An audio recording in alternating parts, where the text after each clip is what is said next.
Hi, this is Isabelle Litzer. Welcome to my channel. So today is a video for people who are looking for a job as a teacher in Switzerland.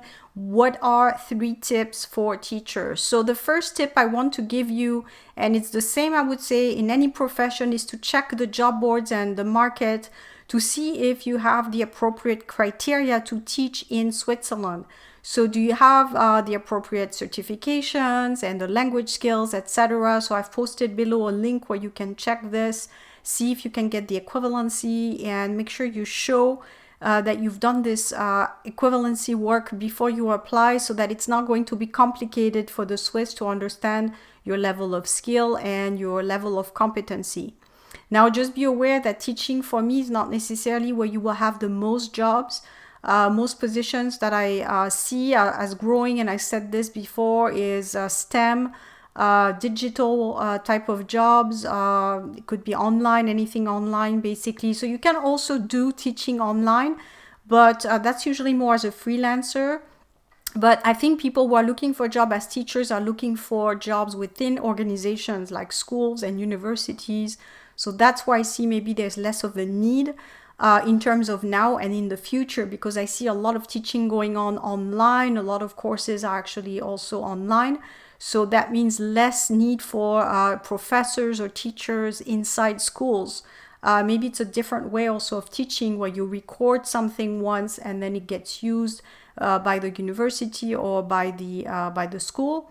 But I don't see teaching as a growing field. So if you're looking at it now as maybe to enter Switzerland as something you can do for a while, then fine. But in terms of long-term employee potential, I don't see teaching as a growing field. So maybe that's something to take into account when you're looking at your career in Switzerland, is what can I do with teaching?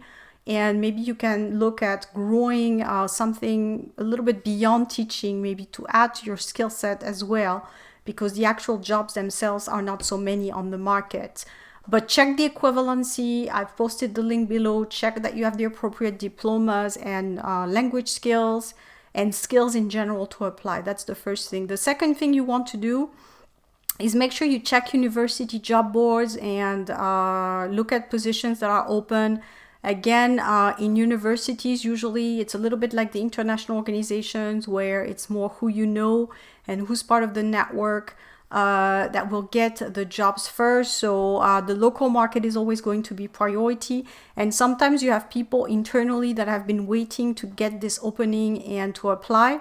So, and again, it's the same with international organizations. You have people who have been identified internally, but you need to advertise it for political reasons, and you need to advertise also to make sure that you get the best person, knowing that you already have people in mind for this position. So you're competing with locals, you're competing with people who may have been identified already. So the competitive process there is a little bit challenging, and you're not necessarily going to be the priority. I think it's something that you can probably get easier once you're known in Switzerland and you have a network and you've proved that you're actually someone of value in terms of teaching maybe a certain topic.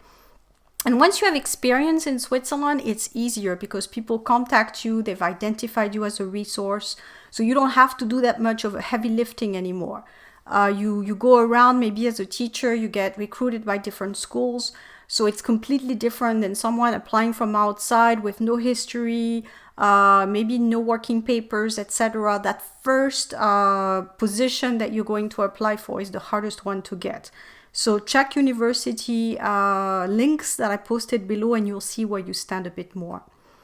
And number 3 is you can check also job portals that are specialized. So I've posted those below as well, where you can see maybe in terms of teaching, what are some of the opportunities. There's a lot of English as a second language, even though English is not the most wanted language in Switzerland. I would say it's probably more French and Swiss German.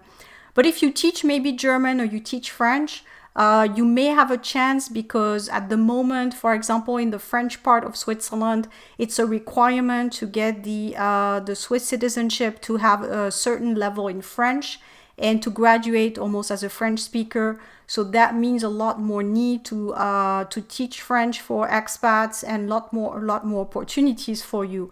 So if you're a French teacher, for example, you may find that you're in demand.